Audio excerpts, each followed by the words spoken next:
If you want to learn how to use DSLR in manual mode, stay tuned. If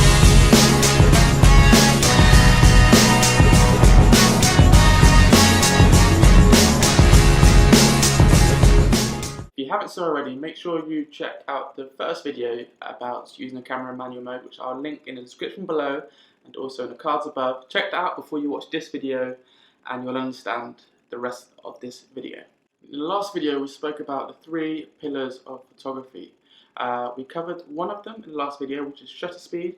In this video we're going to cover the other 2, which is ISOs and also the aperture. These 3 settings is what you need to understand to help use your camera in manual mode, and they all work together to determine how much light effectively goes into your camera to get the image that you see on the screen. Just be aware, just remember that the 3 pillars of photography are for photography as it says, but it applies directly to filming too, because the camera works in the same way. So learning this core bit about the pillars of photography will help you get the best film you can in videography, in filmmaking. So it applies exactly the same way. First of all, we'll talk about the ISO, which is the easiest one to talk about first and understand. The ISO effectively is how sensitive your sensor in your camera is, and the sensor is basically like the film. In the old days, in the old cameras, you used to have a roll of film in there, and the light used to hit the film, and the film would capture it. Now with digital cameras, the sensor does what that used to do. So the sensor works in increments of 100, and it goes up to about 6,400 in most DSLRs, most cameras. You can extend that, it will go up further. Sony cameras can go up to about 25,000, and that's why they're so good in low light. But what happens is that you have it, the lower the number you have it on, effectively 100 or 320 or 640, means it won't capture as much light. But the good side to this is that it will have a better quality image. So all the light that goes through your lens and into your camera, if you don't capture as much of that on your sensor, it will be a better quality image. But in low lights, where you don't have as much light going into the camera, you'll need to heighten the sensitivity of your sensor, where you'll raise your ISO up. But if you raise it too high, you'll get a very grainy image. I don't usually raise it above 1000. I try not to raise it above 1000, maybe 1600 at best, because you start seeing grain, especially on my camera. It's like Sony's are a lot better at this. If you want to shoot a lot of low lights, I would suggest a Sony A7S. They are expensive cameras, but they are fantastic in low light. So I think that's all you need to say about ISO. It's quite straightforward. It's basically just how sensitive you make the sensor that captures all the light and makes it a digital image. So the main thing you need to keep in mind about setting your ISO is how grainy it will end up being if you set it too high.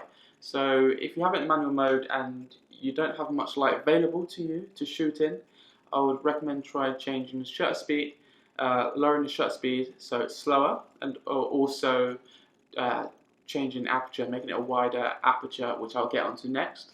I'll try and change those 2 first, and at last resort, change the ISO, raise it up so it's more sensitive, but be aware of the grainy image you might get after you shoot. You might not always see it on your viewfinder on your camera, depending on what camera you have on your LCD screen. So just be aware of that when you transfer your footage onto your laptop or your computer. You might suddenly see a bit of grain there. So that would be a reason if you do come across that at some point. I've come across that quite a lot.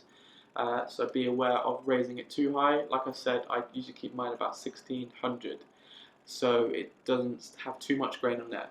But unless you want the grainy look, sometimes you want to go for your old look and have a bit of grain, then just whacking up the ISO would do that for you, which would be easy enough for you to do.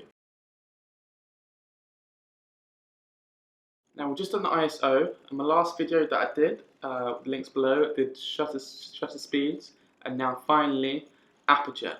Aperture is basically how much light your lens lets in. So each lens is different. Every lens you have is different, but they work in the same way. So the lens itself, depending on what lens you have, you might see or I've heard f-stops. f1.4, f1.8, f3.8, f22. That is your aperture. So the lower the aperture, the more light you let in. So it's a bit confusing to get your head around of. The lower the aperture, the lower the number, the more light your lens will let in. The higher the number, the less light the lens will let in. So if you have a lens that shoots at f1.4 or f1.8, that means you've got a very wide lens. It will let a lot of light in. So it will be really good in low light situations. So you don't have to bump up your ISO to get a grainy image. So you keep a clear image in low light situations. What also a lower number or wider aperture will do is it will increase your depth of field, which is the blurriness around your subject, which I'll get into another video about. But it will increase your depth of field, so you have to have your subject in focus, but everything around will be out of focus. So if you've got a moving subject, that might be hard to keep them in focus the whole time while you're tracking and filming them.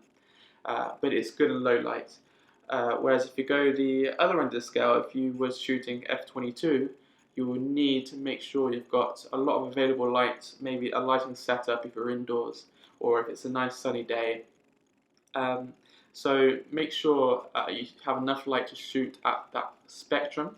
But what that does is, as well as not letting in as much light, it means that everything should be in focus. You'd be able to focus on everything much more. So the background and foreground, even if they're quite far distance away, they should be in focus the whole time. The times that you would want to shoot at a lower number f-stop or a wider f-stop, f.4 or f.8, is if you're in low light. It'd be good to use that if you have a lens that's capable to do that, or if you want to film a subject with a blurry background, which has a really nice effect and it makes your image look a lot nicer and crisper. But like I said, if you have a moving object, a moving subject that you want to track and film the whole time, that would be a lot more difficult. So I would recommend boosting up the f-stop a little bit, but you'll lose the background blurriness a bit. I recommend you go out and shoot with different f-stops, different aperture, just to test your footage, see how it affects your footage, see how hard. If you've got a lens that will do f1.4 or 1.8, try to shoot a moving object or a moving subject with that aperture and see how hard it is yourself to keep them in focus the whole time. And then try to do the exact same thing again with a higher f-stop and see what it looks like, and just compare your footage and have fun playing around with it. The more you play around with it, the more you'll get used to shooting a DSLR camera in manual mode, and the more comfortable you get with it. I don't have any footage to show you of different f-stops, different increments of f-stops to show you myself for you to compare on the screen, but there is a good video that I've seen that I know, I'll put in a link below, that will show you different photos taken at different f-stops, or the same photo taken at different f-stops, to show how it changes through the f-stops from f1.4 I think to f16 they shot it at. So it shows you how the background becomes less blurry, but they do keep it in the same exposure the whole time. So if you watch my last video and this video, I've gone through all three pillars of photography or filmmaking, how to use a camera in manual mode. So hopefully this helps you understand a bit more about the shutter speeds, the ISO and the aperture. The best thing to do to understand how they all work together is to go out the camera, have it in full manual mode and test things out. Don't worry if you make mistakes, it's all part of the learning process, but hopefully you understand that a bit more now and you'll get a bit more confident with that. Thank you for watching, hopefully I helped, and I'll see you next time.